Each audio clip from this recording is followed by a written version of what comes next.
Hola y bienvenidos al video del capítulo 4. En este capítulo vamos a estudiar sobre las fuerzas y las leyes de Newton. No voy a seguir exactamente el orden del libro, eh, pero vamos a ver todo lo que el capítulo 4 indica. En este capítulo se estudian todas las secciones, ¿ok? Es importantísimo. Eh, También es fundamental que tengan claro el tema vectores, cómo se suman y se restan vectores, porque las fuerzas son vectores. ¿Ok? Entonces comencemos por ahí. ¿Qué es una fuerza? ¿Ok? La fuerza es simplemente la interacción entre dos objetos.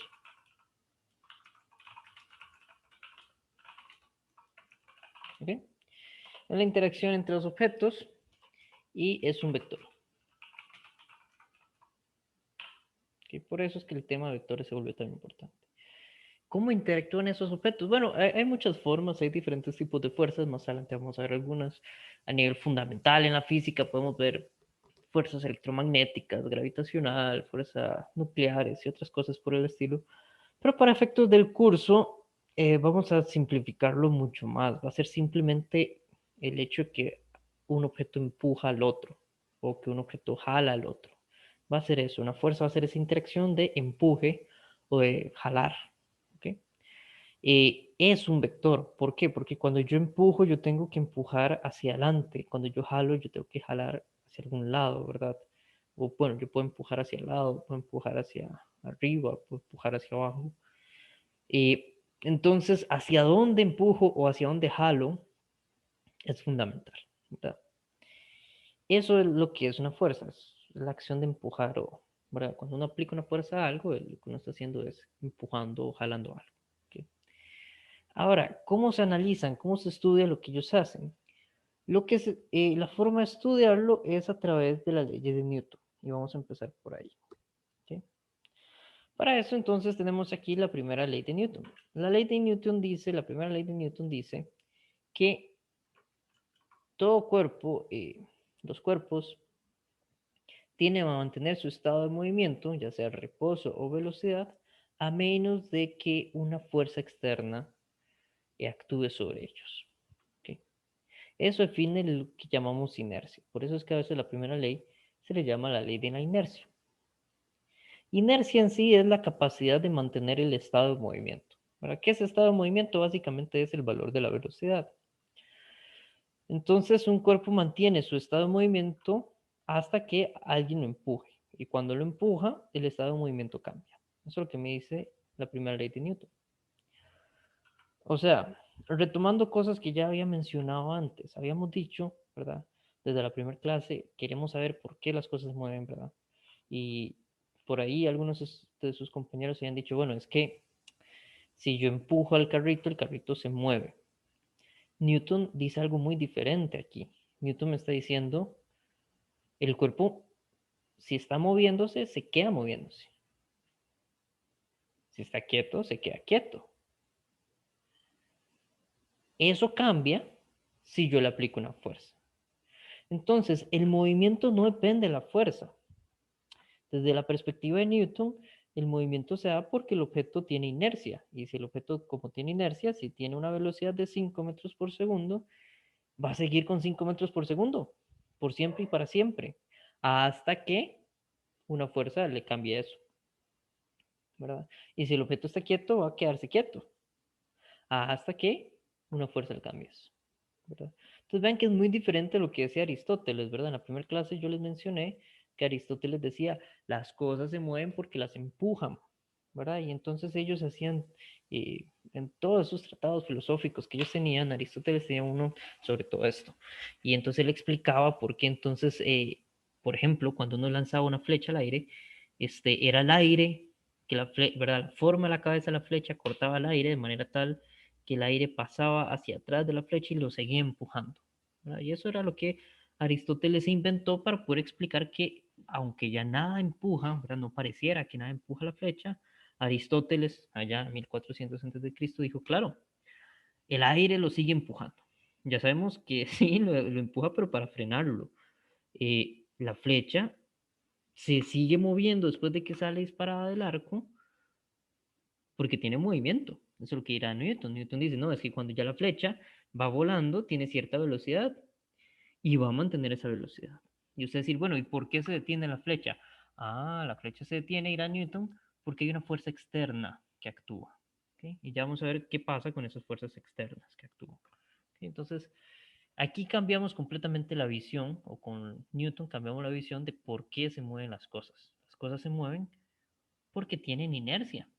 Y si usted trae velocidad, usted va a seguir con esa misma velocidad, ¿verdad? Es como que si usted va en un carro a mucha velocidad, no tiene el cinturón puesto, y de pronto, ¿verdad? Usted va a 140 kilómetros por hora. Y de pronto el chofer pega un frenazo y usted no tenía el cinturón puesto, usted sale volando. ¿Por qué? Porque usted ahora aprendió a volar. No, porque su cuerpo viene a 840 kilómetros por hora y aunque el carro frene, su cuerpo sigue a 140 kilómetros por hora hacia adelante. Chocará contra el parabrisas o la calle más adelante, ¿verdad? Pero su cuerpo sigue con 140 kilómetros por hora. Por eso hay que chocar con el cinturón. Para eso es el cinturón, para que usted choque primero con el cinturón y se detenga junto con el carro. ¿Ok? Y eso ahora lo podemos entender porque Newton nos explica que si usted lleva 140 kilómetros por hora, usted va a seguir con 140 kilómetros por hora, al menos de que una fuerza lo detenga. ¿Ok? Por ahí les dejo un pequeño meme. No es correcto, ¿verdad? No es que los cuerpos en reposo se mantienen en reposo, se mantienen en reposo hasta que, o al menos de que, una fuerza actúe. Perdón por arruinar el meme, pero bueno, tenía que. Ok, entonces, aquí hay algo interesante que vamos a retomarlo en un segundito. Voy a avanzar. Voy a avanzar con la segunda ley de Newton y ya analizamos esa serie de figurillas. La segunda ley de Newton, lo que me dice es algo completamente diferente. Por ahí alguna gente le dice que es la ley de las fuerzas. La segunda ley de Newton lo que me dice es que la aceleración que experimenta un cuerpo o un objeto es proporcional a la fuerza neta externa que se aplica al objeto e inversamente proporcional a la masa del objeto. ¿Okay? Entonces aquí me está dando una relación, me está dando la relación entre aceleración, fuerza y masa. Eso es lo que establece la segunda ley de Newton. Entonces, aceleración es proporcional a la fuerza, entonces estamos al mismo nivel. Es inversamente proporcional a la masa, entonces si la aceleración está arriba, la masa está abajo. Están en niveles opuestos. ¿Qué es lo que nosotros hacemos? Pasamos la masa a multiplicar y entonces decimos, claro, la segunda ley de Newton me dice que la fuerza es masa por aceleración. ¿Verdad? Aquí tenemos masa por aceleración. Está bien, esa es la forma de verlo. Y Newton no lo dijo exactamente de esta forma, más adelante en el curso vamos a ver realmente qué fue lo que él dijo, pero la idea fundamental de esta segunda ley es esto. Si yo aplico una fuerza neta externa, ¿verdad? Eso es importante, ya vamos a ver por qué. Y el objeto tiene masa, el objeto acelera. O sea, la acción o el efecto de aplicar una fuerza es generar una aceleración. Y entonces ya podemos aquí entender por qué, qué es lo que me da la dirección de la aceleración. Como la aceleración es proporcional a la fuerza, si la fuerza va en esta dirección hacia la derecha y hacia arriba, la aceleración va a ir en la misma dirección. El tamaño va a ser diferente. ¿Por qué? Por la masa, ¿verdad? Porque no es directamente igual la fuerza y la aceleración, no. Aceleración es inversamente proporcional a la masa. Entonces, entre más masa tengo, más me cuesta que esa fuerza se traduzca en aceleración. O sea, es más difícil que un objeto se empiece a mover, ¿verdad? Entre más masa tiene. Pero al final de cuentas, la fuerza neta externa va a tener la misma dirección que la aceleración. Y eso es lo que le da la dirección a la aceleración. Entonces, ¿qué origina la aceleración? La fuerza. Entonces, ¿cómo se relaciona la fuerza con el movimiento? Bueno, ya vimos que no es que la fuerza me mantiene el movimiento, no. La fuerza más bien lo que hace es definir cómo cambia el movimiento, ser un agente que me cambia el movimiento, que me genera una aceleración, me cambia un movimiento. ¿Okay? El movimiento por sí solo se mantiene hasta que una fuerza, o sea, existe un agente que cambia ese movimiento. la fuerza. ¿Ok? Esa cuestión de que sea fuerza externa neta hace referencia, ¿verdad? Esta partecita aquí, fuerza externa neta, hace referencia a que yo voy a estar sumando aquí las fuerzas, ¿verdad? Entonces, como voy a estar sumando ahí las fuerzas, eh, por eso se llama neto. En física, siempre que aparezca la palabra neta o neto, es porque yo tengo que sumar. ¿Sumar qué? Bueno, en este caso de la fuerza, porque la fuerza neta. Por eso aquí pongo el símbolo de suma, porque yo estoy sumando todas las fuerzas que haya. Aquí también, antes de pasar a la seguilla de imágenes, tenemos de dónde vienen las unidades de la fuerza. Las unidades de la fuerza les llamo Newton, y el Newton equivale a que la masa tiene unidades de kilogramos y la aceleración unidades de metros por segundo al cuadrado. Y entonces un Newton equivale a 1 kilogramo por metro sobre segundo al cuadrado. Como los físicos a veces somos medio vagos, en vez de estar escribiendo kilogramos por metro sobre segundo al cuadrado, porque es muy largo, ponemos la n Newton más rápido. Y así nos acordamos de que él aportó mucho en este tema. ¿Okay? Y esta es la segunda ley. Esta es de las leyes que más vamos a estar usando junto con la primera. ¿Okay? Y ahora sí, podemos entonces regresar a esta seguilla de imágenes y entender qué es lo que está pasando. Vean que aquí en la primera ley digo que la suma de fuerzas es cero. ¿Por qué? Porque estoy diciendo, aquí no hay un cambio en el movimiento, ¿verdad? El cuerpo mantiene su movimiento. Entonces la suma de fuerza es cero porque la fuerza se relaciona con el cambio de movimiento, se relaciona con la aceleración. Pero es la suma lo que es cero. ¿Por qué? Porque si los dos están jalando y este jala a la izquierda lo mismo que este jala hacia la derecha, ¿verdad? F1 y F2 son iguales en tamaño, pero apuntan una hacia la izquierda y la otra hacia la derecha. Cuando yo voy a sumar esas dos fuerzas, que son externas a la caja, la caja no siente fuerza neta. La suma de las fuerzas es cero. Entonces, ¿qué pasa? Si la caja está quieta, se queda quieta. Si la caja se está moviendo, sigue moviéndose. O sea, que aplicarle fuerza a un objeto tampoco significa directamente que se vaya a mover. Hay que sumar todas las fuerzas para ver si se mueve o no. Ahora, o si está quieto, que se empiece a mover o cambiar su movimiento. Entonces, para ver qué es lo que pasa con el movimiento, si cambia o no, necesito sumar primero todas las fuerzas y ya después de que sume todas las fuerzas, me doy cuenta si suma cero, y estoy en el caso de la primera ley, o si suma masa por aceleración. ¿Verdad? Si suma cualquier número ahí, algún número raro o random, y ese número es el resultado de masa por aceleración. ¿Okay? Ahora, ¿qué es lo que pasa acá? Si analizo, si sigo aquí analizando, entonces voy a quitar a los bichillos que jalan, a los pobres trabajadores, y voy a dejar solamente las flechas de fuerza, porque la fuerza es un vector y lo vamos a simbolizar con flechas. Si las dos flechas tienen el mismo tamaño, ¿verdad? Una hacia la izquierda, la otra hacia la derecha, la suma es cero, ¿verdad? Porque la que va a la izquierda, que sería F1, la pongo negativo. Si tiene el mismo tamaño, dan cero. Pero si la F2 es más grande que la F1, ¿verdad? Entonces en este caso F2 es más grande, F1 es más pequeña. Aquí la diferencia entre las fuerzas, ¿verdad? La suma vectorial de esas fuerzas, la suma total del vector fuerza, es distinto, es cero, porque aquí hay una diferencia entre esas fuerzas. ¿Ven este espacio acá? Esa es la fuerza neta. Entonces la caja tiene una aceleración que es proporcional a esa fuerza neta. O sea, si la fuerza neta va hacia la derecha, la caja acelera hacia la derecha. ¿Ok? Eso es lo que me dicen las primeras dos leyes de Newton. La tercera ley es un poco más abstracta, más simbólica. No nos vamos a meter en mucho detalle acá. Dejen simplemente separar estas pobres flechas.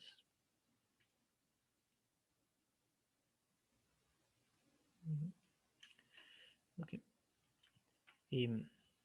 Entonces, ¿qué pasa con la tercera ley?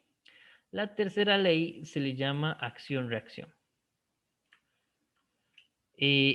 La ley de la acción-reacción, lastimosamente se llama acción-reacción, no es algo que suceda una cosa después de la otra, ¿verdad? No es como que primero tiene que suceder la acción para que después en algún momento suceda la reacción, ¿no? Son cosas que suceden simultáneamente. La reacción se da mientras está la acción, ¿verdad? Son simultáneas. Entonces, tal vez el nombre a veces da esa idea de que primero pasa uno y luego la otra, pero no es así. Las dos van pasando al mismo tiempo.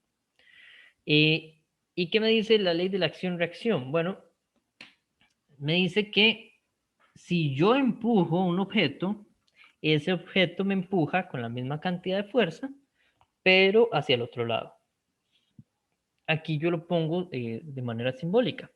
La fuerza que el objeto B le hace al objeto A es igual al negativo, o sea, la dirección contraria de la fuerza que el objeto A le hizo al objeto B. Entonces, aquí está la acción, el objeto A le hace una fuerza al objeto B, y entonces la fuerza que el objeto B le hace al objeto A es la misma, pero hacia el otro lado. Ahora recordamos que cuando le pongo una menos enfrente al vector, ¿verdad? Si el vector F a B, la fuerza de A sobre B, va de aquí hacia arriba, el negativo de la fuerza AB, que sería la fuerza que B le hace a A, va hacia abajo, ¿verdad? Eh, entonces, ¿cómo se entiende esto? Bueno, esto se entiende que si, como si usted golpea la pared, usted siente su golpe contra la pared porque la pared le golpea su mano. Y conforme su golpe va así empujando la pared va empujando su mano. Entonces, ahí se va dando una acción-reacción, ¿verdad? Usted golpea la pared golpea su mano. ¿Okay? Y, y esa es la tercera ley. Esto nos va a ayudar ahorita para ver los tipos de fuerzas que hay. Casi no se usa en el análisis. A veces por ahí puede que salga algún uso de esta, pero sobre todo es para entender las fuerzas que vamos a ver ahorita. ¿Okay? Entonces pasemos a ver los tipos de fuerzas que hay. Vamos a estudiar 4 tipos de fuerzas. Y el primero que vamos a estudiar es el peso. ¿Okay? El peso es la acción que tiene la gravedad sobre un objeto. ¿Okay? Siempre, y eso es importantísimo, y ustedes me han dicho, pero ¿por qué es importante si es súper obvio? Pero es importantísimo que lo tengan presente porque a veces se equivocan en esto, que parece tan obvio. El peso siempre va hacia abajo en la vertical. Y es que a veces en el dibujo, lo que es hacia abajo del dibujo no es abajo en la vertical. Es donde la gente se equivoca. ¿Okay? Entonces, aunque yo le vuelta a mi dibujo, que eso pasa muchas veces, yo giro el dibujo, yo tengo que tener claro cuál es la vertical, porque el peso va hacia abajo en la vertical. Y el eje Y no siempre es la vertical. A veces, casi siempre, muchas veces, en el 98% de los casos, el eje Y es la vertical, es cierto. Pero, pero, este, yo puedo evitar eso, yo puedo hacer que sea diferente, que el eje Y y la vertical no coincidan, ¿verdad? Y y vertical no son sinónimos, pero el peso sí va abajo, hacia abajo en la vertical, eso sí, siempre, no hay quite, ¿ok? Entonces, eh, recuerden siempre decir que la dirección es hacia abajo en la vertical, ¿ok? Ahora, siempre que hablemos que la gravedad hace fuerza, estoy hablando del peso. ¿Verdad? Por ahí en clases o haciendo ejercicios, yo les voy a preguntar, bueno, ¿cuáles son las fuerzas que hay? Y ustedes me van a decir, la fuerza de la gravedad, bueno, eso es lo mismo que decir la fuerza del peso, ¿verdad? Peso es lo mismo que la acción de la gravedad. ¿Sí? ¿Cómo lo calculo? El peso lo calculo como masa por G. G es la aceleración debido a la gravedad. Entonces aquí se vuelve importantísima esta frase, el peso es diferente de la masa. Peso es una fuerza, masa es una cantidad asociada con la inercia. Ahora la masa me dice que tanto cuesta que un objeto empiece a moverse o que tanto cuesta hacer que ese objeto se detenga. Eso es masa, eso es inercia, es otra cosa. El peso es una fuerza, es la fuerza que hace la gravedad sobre el objeto. Es como el objeto siente la gravedad. El peso tiene unidades newtons, la masa tiene unidades kilogramos. O sea, peso y masa son cosas diferentes. Yo sé que a veces uno va al mercado y dice, ¿cuánto pesa eso? Y le dicen 3 kilos. Porque uno está en el mercado. O sea, obviamente, ahí no usan los conceptos físicos estrictos tal y como los vemos en un curso de física. Pero aquí estamos en un curso de física, lamentablemente, y aquí tenemos que hacer la diferencia. Bueno, es importante que hagamos esa diferencia. Entonces, masa tiene que ver con kilogramos, tiene que ver con la inercia, es un escalar. Peso tiene que darse en newtons, es una fuerza, es un vector. Son cosas diferentes. ¿Uso la masa para calcular el peso? Sí. Ajá. ¿verdad? Y aquí tengo el deber moral de hacer el peor chiste de la historia. No, hay chistes de físicos por ahí, me voy a lanzar un par en el curso. Yo mis culpas antemano, son malísimos, pero hay que hacerlo. Los físicos decimos que si usted quiere bajar de peso, basta con que vaya a la luna, porque ahí la gravedad es más suave. ¿Vieron? Sí, perdón, yo sé que es malo. Pero bueno, la masa va a ser la misma. Si usted es gruesito, va a seguir siendo gruesito en la luna. Si usted es delgadita, va a seguir siendo delgadita en la luna. Pero el peso es diferente, porque como actúa la gravedad en la Tierra es distinto a como actúa la gravedad en la luna, ¿verdad? Entonces, peso y masa son cosas distintas y hay que poder distinguirlo. Yo sé que para efectos cotidianos la gente lo revuelve, pero aquí estamos en un curso dedicado a la física, tenemos que ser estrictos en esta diferencia. ¿Okay? Esa es la primera fuerza que vamos a estudiar. La segunda fuerza que vamos a estudiar se llama fuerza normal. Y es normal porque tiene la dirección perpendicular a una superficie. Y los matemáticos a la dirección perpendicular a una superficie le llaman dirección normal. ¿Por qué? No sé, eso es una cuestión de los matemáticos, eso es lo que los matemáticos llaman. ¿Okay? Y bueno, como nosotros a veces le hacemos casos a los matemáticos, entonces si ellos dijeron que esa es la dirección normal y esta fuerza va en esa dirección, y a esta fuerza la llamamos fuerza normal. Por eso se llama fuerza normal. Porque los físicos dijimos, claro, todo el mundo sabe matemática y entonces si yo le digo que es la fuerza normal a la superficie, y todo el mundo va a saber hacia dónde va esa fuerza. Pero resulta que la gente no sabe mate. Pero bueno, para eso estamos en el curso, para aclarar eso. Entonces, la fuerza normal va perpendicular a una superficie. Por tanto, es una fuerza que está ligada al hecho que exista una superficie. ¿Qué es la fuerza normal? Es la reacción que esa superficie hace. O sea, si yo agarro, pongo mi teléfono sobre la mesa, el teléfono siente el peso porque está en la tierra, y entonces la tierra con su gravedad jala el teléfono hacia abajo. Ese peso del teléfono empuja la mesa. ¿Y qué hace la mesa? Y le responde. Tercera ley de Newton, acción-reacción. El peso del teléfono lo empuja a la mesa le empuja el teléfono. ¿Hacia dónde? En dirección perpendicular a la superficie. O sea, la mesa responde como una fuerza normal. O sea, la fuerza normal es una fuerza de reacción. ¿Verdad? La entendemos gracias a la tercera ley de Newton. Es la fuerza con que la pared golpea su puño. Cuando usted golpea la pared, mientras usted va golpeando la pared con la fuerza de su puño, la fuerza normal de la pared golpea su puño de vuelta. ¿Sí? Es la reacción de la superficie, de la mesa, de la pared. Si no existiera la fuerza normal, yo pongo el teléfono sobre la mesa y sigue recto hacia abajo. ¿Verdad? Pero no pasa eso. ¿Por qué? Porque la fuerza normal detiene el teléfono. Tanto así que yo pongo mi teléfono sobre la mesa y se queda quieto. ¿Cómo lo ve? ¿Y qué nos decía el Newton? Bueno, que si está ahí y se queda quieto es porque no hay ninguna fuerza neta externa. O sea, yo sumo todas las fuerzas que siente mi teléfono y tiene que dar cero. El teléfono siente el peso hacia abajo y tiene que haber otra fuerza que tenga el peso. ¿Cuál es esa fuerza? La fuerza normal de la superficie. ¿Ok? Pero entonces solamente tiene que ver con que haya una superficie. Si, por ejemplo, yo tengo,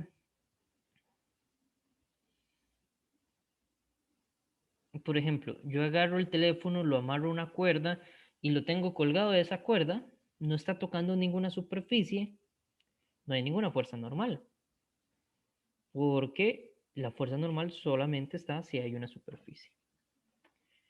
¿Ok? El tercer tipo de fuerza que vamos a ver es la tensión. La tensión es la fuerza que se transmite por cuerdas. En realidad, para la gente de Arqui también es importante que tengan en cuenta que la tensión se transmite por columnas, por vigas, por paredes, por pisos. eh, Cualquier sólido transmite tensión. Para efectos del curso lo vamos a simplificar un montón y vamos a decir que la tensión este, la vamos a transmitir cuerdas, porque eh, es el material que vamos a estar utilizando. Pero eh, las cadenas se ponen en tensión, las vigas de madera me parece que también se ponen en tensión, ¿verdad? Ese tipo de cosas hay que tomarlas en cuenta cuando uno hace estructuras, ¿verdad? ¿Qué es la tensión? Bueno, la tensión es una fuerza que se va a transmitir a lo largo del material, en nuestro caso la cuerda, debido a que los extremos del material están siendo jalados en direcciones opuestas. O sea, cuando yo quiero que una cuerda se tense, yo agarro un extremo de la cuerda, agarro el otro extremo de la cuerda y jalo ambos extremos en direcciones opuestas. Y conforme jalo en direcciones opuestas, esa cuerda se tensa, ¿verdad? Lo mismo quiero que suceda con las vigas de madera, lo mismo quiero que suceda, o lo mismo va a suceder, aunque yo no quiera, con los pisos de las casas, ¿verdad? Si tengo varios pisos hacia arriba, lo mismo pasa con las paredes. Eh, lo mismo pasa con el alambre y los breaks, ya que tenemos entedonto aquí.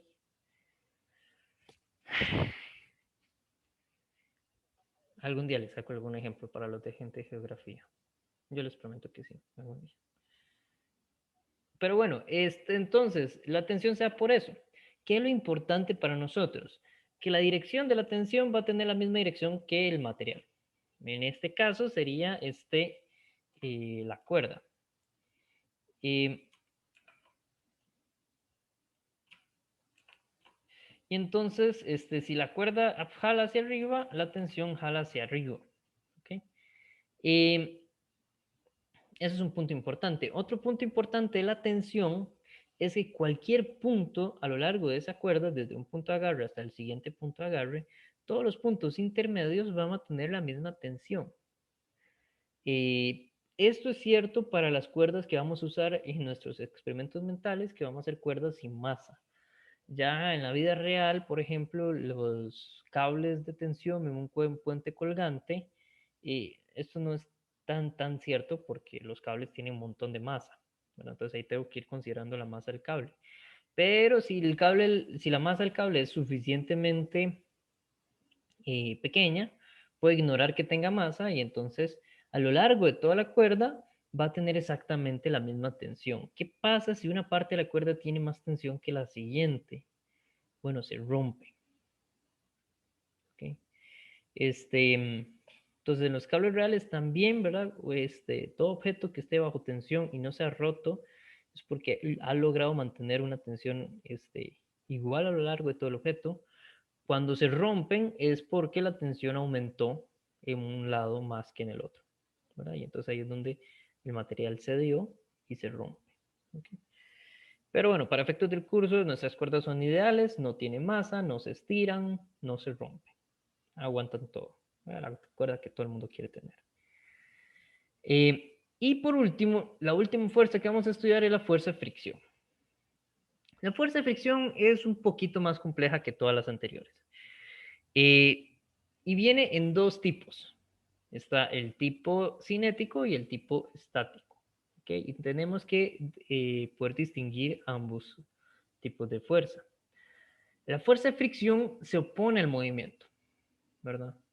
Entonces yo necesito saber hacia dónde se movería el objeto para poder ver hacia dónde va la fuerza de fricción. Porque si el objeto se mueve a la derecha, la fricción va a la izquierda.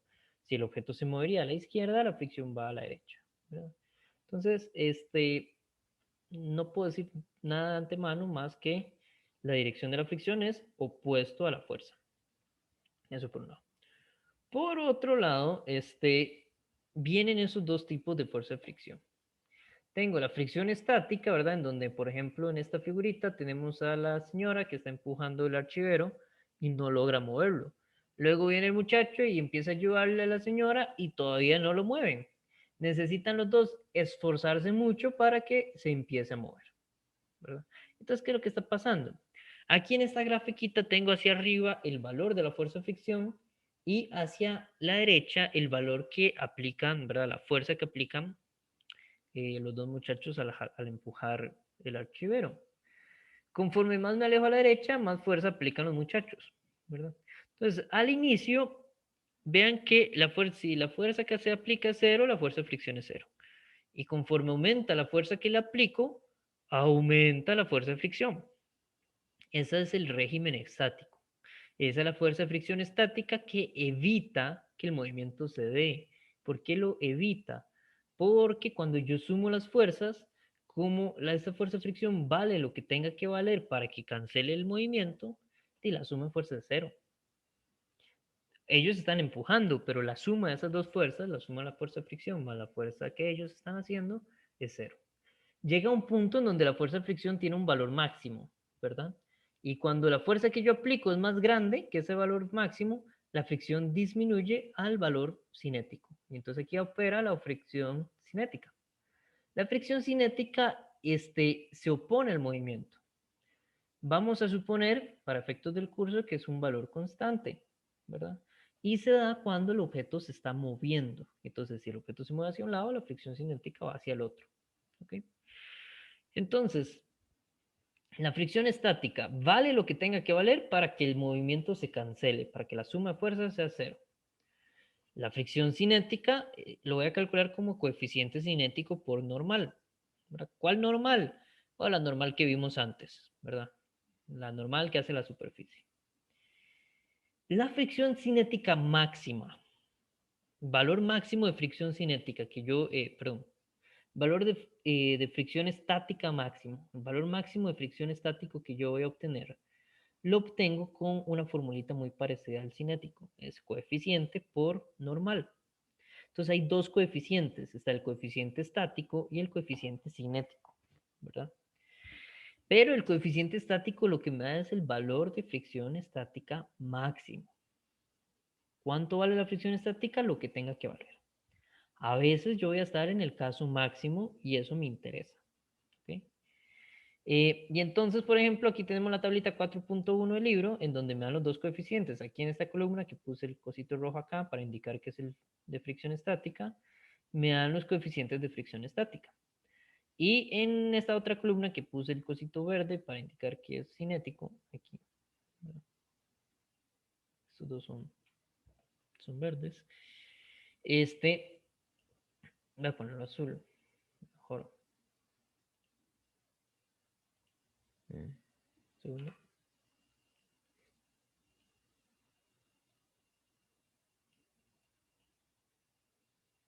Okay. Aquí tenemos estos dos azules, son los estáticos, los cinéticos. Es el coeficiente que uso aquí en el cálculo de la fricción cinética. Y entonces vean qué interesante la tablita. La tablita y me dice pares de cosas, por ejemplo, aluminio sobre aluminio o vidrio sobre vidrio.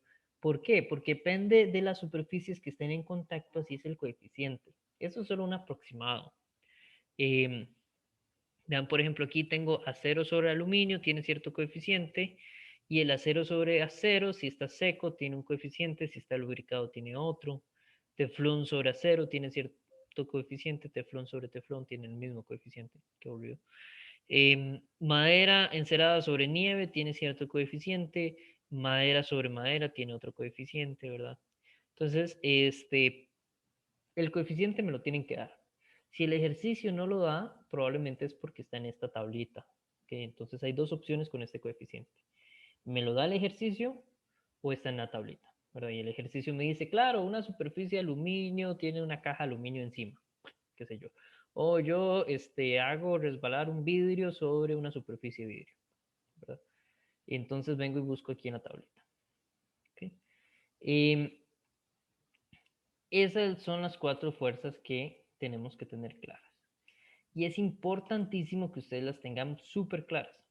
Insisto, igual que el video de la clase anterior, si hay alguna duda con esto, por favor me lo indican, ya sea al correo, ya sea que se conecten a la clase y ahí la digan. ¿Por qué es tan importante? Bueno, porque ustedes necesitan poder identificar estas fuerzas en los problemas, aunque el problema no le diga que ahí está. De hecho, nunca dice cuál es la fuerza que está. A veces si hay alguien empujando o alguien jalando, ¿verdad? Un trabajador, un papá, una persona empujando, el problema me dice, esa persona está empujando. Pero además de esa persona empujando, yo tengo que saber si hay fricción, tengo que saber si hay tensión, tengo que saber si hay normal o si hay peso. Estas cuatro, el problema nunca va a decirme, o casi nunca me va a decir, recuerde que hay peso. No, no, usted lo tiene que tener claro desde el inicio. ¿Ok? Em, muy bien.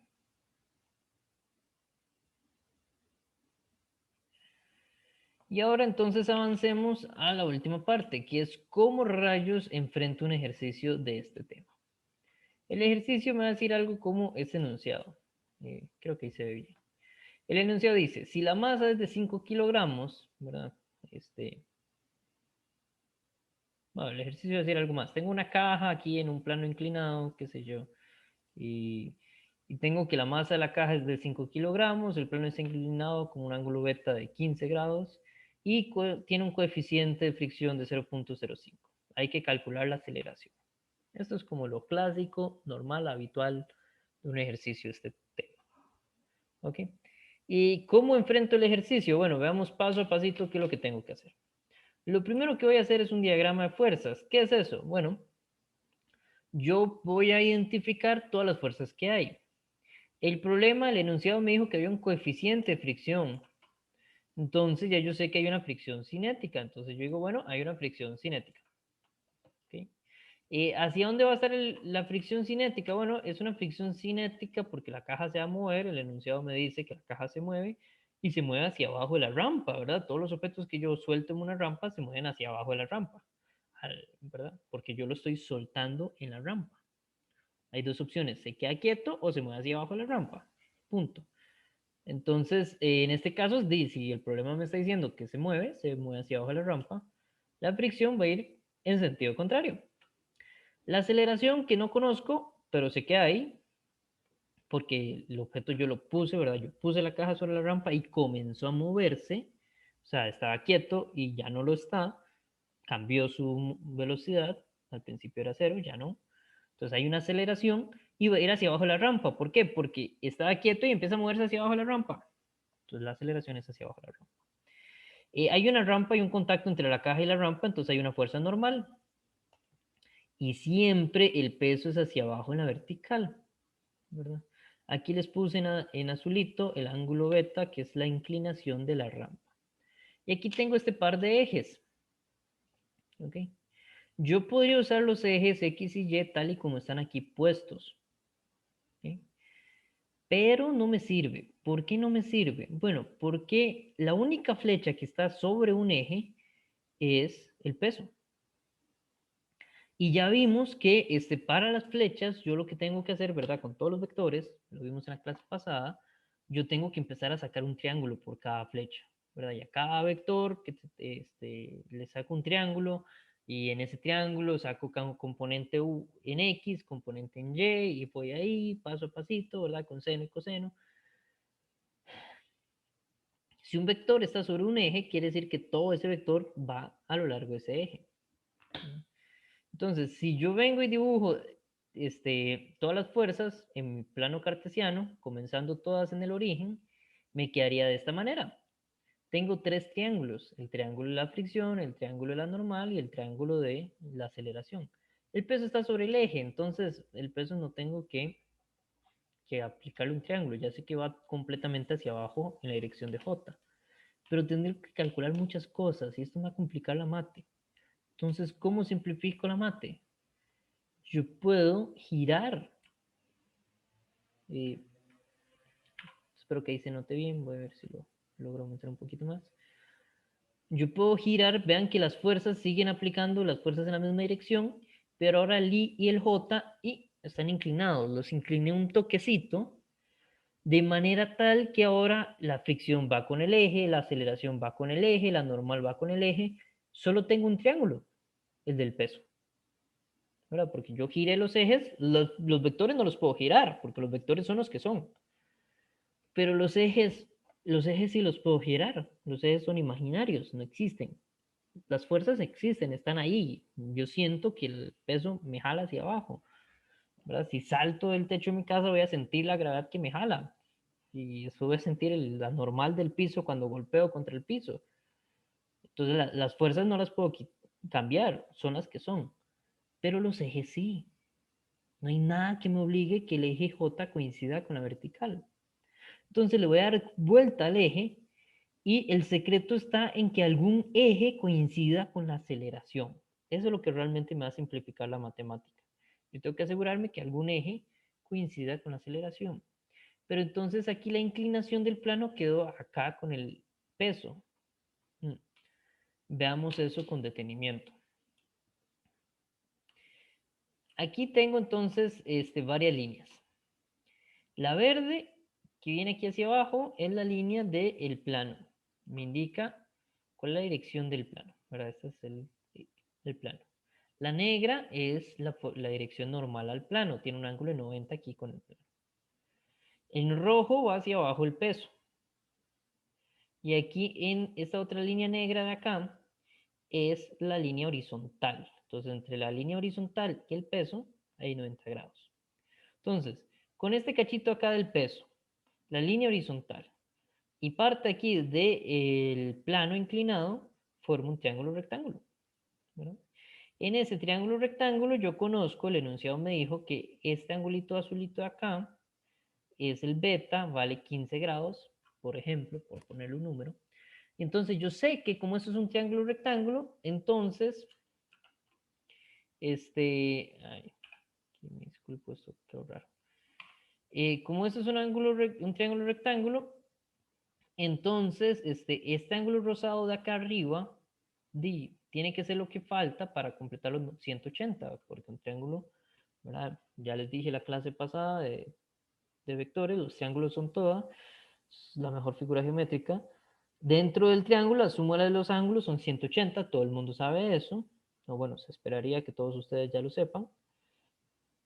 Y entonces, para calcular el ángulo que me hace falta, sería a los 180, le quito el ángulo de 90, que es aquí, porque es un triángulo rectángulo, porque entre el peso y la horizontal hay 90, le quito los 15 que ya conozco, ¿verdad? Entonces 180 menos 90 me da 90, o sea, lo mismo que hacer 90 menos 15, quiere decir que el ángulo rosadito aquí arriba es de 75, ¿ok?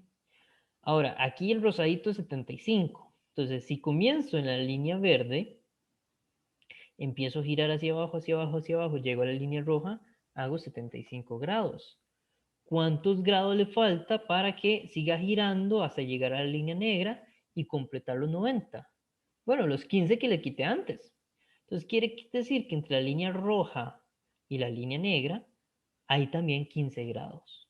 Y eso siempre va a pasar con el peso cuando yo inclino el eje, ¿verdad? Entonces, entre la línea del normal al plano y el peso, se forma el mismo ángulo del plano inclinado, ¿verdad? Y por eso es que yo puedo decir aquí en el diagrama que el peso tiene un ángulo de 15 grados, ¿verdad? Con respecto a la dirección J, que coincide con la fuerza normal. ¿Okay? Entonces, ya que escogí esta posición de los ejes que me sirve, y hago el siguiente paso. ¿Cuál es el siguiente paso? Bueno, el paso 2 es aplicar las leyes de Newton, ¿verdad? Entonces yo tengo que escoger si la sumatoria de fuerzas, uy, esto quedó horrible, segundo. Yo tengo que escoger si la sumatoria de fuerzas da 0 o si la sumatoria de fuerzas da masa por aceleración. ¿Okay? Entonces lo hago por componentes, ¿verdad? Aquí ya ustedes saben, así es como funciona esto. Entonces, ese es el diagrama que tengo. Primero voy a sumar todo lo que esté en I. ¿Qué hay en I? Bueno, está la aceleración, masa por aceleración, entonces la suma en I va a ser masa por aceleración. Está este cateto, que es opuesto al peso, ¿verdad? Al ángulo de 15, perdón. Es opuesto al ángulo de 15, opuesto usa seno. Excelente. Entonces pongo mg seno del ángulo. Vean que lo pongo positivo porque va en la dirección de la flecha negra, va hacia la derecha, ¿verdad? Está ahí como hacia la derecha. Hacia la izquierdita está la fricción, entonces la fricción, que es una fricción cinética, la pongo negativo. Ahora voy a sumar lo que hay en J. ¿Qué hay en J? Bueno, en J tengo toda la normal que va hacia arriba, la pongo positivo. Y en J entonces está la otra componente del peso que va hacia abajo en J. Esa componente está a la par del ángulo, entonces usa coseno. ¿Okay? Esa suma da 0. Aquí aplico la primera ley de Newton. ¿Por qué? Bueno, porque toda la aceleración está en el eje Y. Entonces, cuando sumo el eje J, ya no tengo aceleración que repartir, porque toda la aceleración estaba en el eje Y.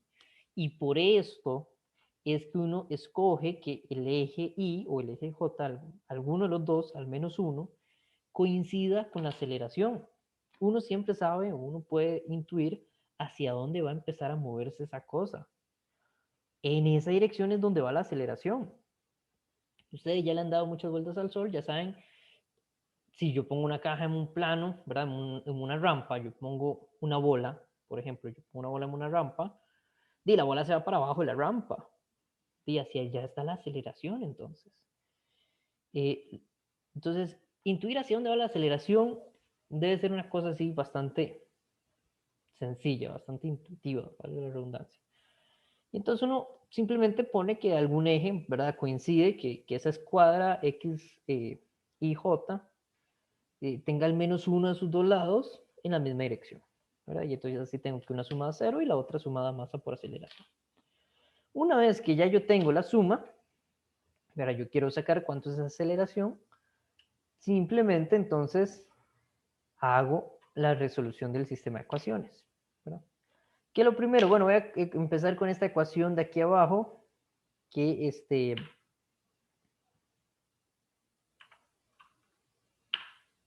a empezar con esta ecuación de aquí abajo. Uy, un segundito.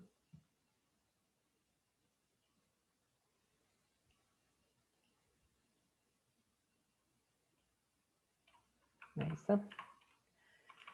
¿Qué es la más sencilla? ¿Por qué la más sencilla? Porque está igualada a cero. ¿Okay? Entonces empiezo acá. Normal menos mg por coseno de beta es igual a cero. Paso mg al otro lado, sumar. Y ya sé cuánto es la normal. La normal es mg por coseno de beta. Y eso es algo interesante. Para saber cuánto vale la normal, siempre lo tengo que despejar del problema. Nunca puedo saber de antes con antelación cuánto vale la normal, al menos de que haya algún caso especial o el problema me lo diga por algún motivo. Pero si el problema no me lo dice o no hace referencia a algo que tenga que ver con la normal, yo no sé cuánto vale. Tengo que despejar la normal de las ecuaciones de Newton, de la suma de fuerzas. Ahora voy a ir a la otra suma. La otra suma era la de fricción hacia el lado opuesto, que el peso, era la componente del peso que usaba seno, que va en la dirección de masa por aceleración. ¿Qué es lo primero que hago? Bueno, lo primero que voy a hacer es decir, bueno, la fricción en realidad es coeficiente de fricción, que me lo ha denunciado por la normal. ¿Okay? Perfecto. Y ahora, ¿cuál es el siguiente? Uy, y aquí salté varios pasos. Voy a ir un poco más despacio. Entonces, aquí tengo la normal que acompaña el coeficiente de fricción es todo esto de acá, ¿verdad? Ya yo lo había calculado, la normal es mg por coseno de beta. Yo quiero la aceleración, entonces simplemente mandé la masa a dividir y listo. Ya aquí puedo meter todos los valores que tengo a la calculadora. Aquí, ya puedo meter todos los valores a la calculadora. Entonces tengo coeficiente 0.05, hay que recordar ese menos que está ahí, la masa 5, G 9,8, coseno del beta, el ángulo era 15, más la masa 5, G 9,8, seno del ángulo que era 15, dividido entre la masa que es 5, a mí me da 2.06 metros por segundo al cuadrado. ¿Okay? Entonces, aquí se puede complicar el asunto. Depende de cómo está usted con la mate. Si usted está bien con la mate y sabe despejar y no tiene problema con eso, no va a tener problema con esta parte. Insisto, si tiene problema con esa parte, no hay nada de que avergonzarse ahí, pregunte, si le da vergüenza enfrente de toda la clase, no importa, me manda un correo, nos ponemos de acuerdo, que esto no sea un problema. Eso se supone que usted ya debería saberlo, esto no debería ser un problema para el curso. Esto ya no es lo que estoy evaluando. No quiero que pierdan puntos acá. ¿Okay? Eso es lo que quiero decir. ¿Qué es lo nuevo? ¿Qué es lo que se supone que ustedes nunca antes han visto? Bueno, todo esto que hicimos antes. El diagrama, identificar las fuerzas, ver cómo acomodo el diagrama, ver cómo hago suma de las fuerzas, ¿verdad? Son vectores, cómo sumo esos vectores. Esto es lo nuevo. Ya una vez que tengo aquí las ecuaciones escritas, a partir de ahí debería ser sencillo, ¿verdad? Y créanme que identificar las fuerzas tiene lo suyo, ¿verdad? Si usted hace el diagrama correctamente, va a escribir la sumatoria de fuerzas correctamente. Y si tiene la sumatoria de fuerzas correctamente, el resultado debería salir perfecto. ¿Ok? Esa es la lógica que vamos entonces a seguir siempre que tengamos problemas de fuerzas. ¿Ok? Aquí tenemos algunos casos hipotéticos. ¿Qué pasa, en este caso hipotético, qué pasa si tengo un coeficiente de fricción estático que sería 0.35, ¿verdad? Entonces, cuando uno tiene coeficientes de fricción estático, uno lo que tiene que hacer, ¿verdad? Es analizar aquí las fuerzas, ¿verdad? Y uno dice, bueno, todavía no pongo la aceleración, pero si se moviese, se mueve hacia abajo. Entonces la fricción estática va hacia arriba. Entonces la suma queda parecida y entonces uno dice, bueno, aquí voy a calcular cuánto va a valer el coeficiente de fricción estático, ¿verdad? El coeficiente de fricción estático me dice que es 0.35, muy bien. Entonces con ese coeficiente de fricción estático calculo la fricción estática máxima, que va a ser coeficiente de fricción estático por la normal. Ya la normal sé que es mg por coseno de 15. Y entonces vengo aquí, calculo cuánto es el coeficiente, ahí sustituyo todas las cosas y la calculadora me dijo que es 16.6. Esa es la fricción estática máxima que esa caja va a tener. ¿Okay? Ahora, si yo recuerdo acá, la fricción se opone a esta componente del peso. Veamos qué tan grande es esa componente del peso. Entonces uno viene aquí y dice, bueno, la componente del peso, que es lo que jala, es mg por el seno del ángulo. Sustituyo los valores y me da 12.7. Entonces, ¿qué pasa en este caso? La fricción estática máxima es más grande que el peso que jala. Por tanto, ¿cuánto vale la fricción estática? Va a valer 12.7 también. No vale los 16.6, porque si no jalaría. No, no. El peso que debería jalar la caja solo hace 12 newtons, ¿verdad? 12.7 newtons, y no le alcanza a hacer suficiente fuerza para ganarle a los 16.6. Como no hace suficiente fuerza, no le gana. Y entonces la caja no se mueve, ¿verdad? Así es como se usa la fricción estática máxima. Uno busca cuánto vale la fricción estática máxima y luego ve las fuerzas que jalan si le ganan o no. Si las fuerzas que jalan ganan, el objeto se mueve. Si las fuerzas que jalan no ganan, el objeto no se mueve. ¿Verdad? Básicamente tenemos que hacer este caso, ¿verdad? De ver cuáles fuerzas jalan, cuánto es la fricción estática máxima y ver cuál de las dos gana. Pero recordemos que cuánto vale la fricción estática. Va a valer lo mismo que la fuerza que jala. En este caso, las fuerzas de fricción estática son también 12.7 newtons, porque tengo 12.7 newtons de la fricción estática hacia arriba y 12.7 newtons del peso hacia abajo. Entonces, cuando lo sumo, suma 0. ¿Ve? ¿Qué pasó con el 16.6? Ese era el límite. Ese es el límite que tengo que vencer, que tengo que ganar para que la caja se empiece a mover. ¿Ok? Entonces, cuando hay fricción estática, hay que pausar e ir un poquito más despacio. ¿Ok? Pero no es nada del otro mundo. Igual, hagan ejercicios y nos vemos el viernes. A ver qué tal, cómo les fue, qué dudas tienen. Y sí, espero que tengan un bonito día.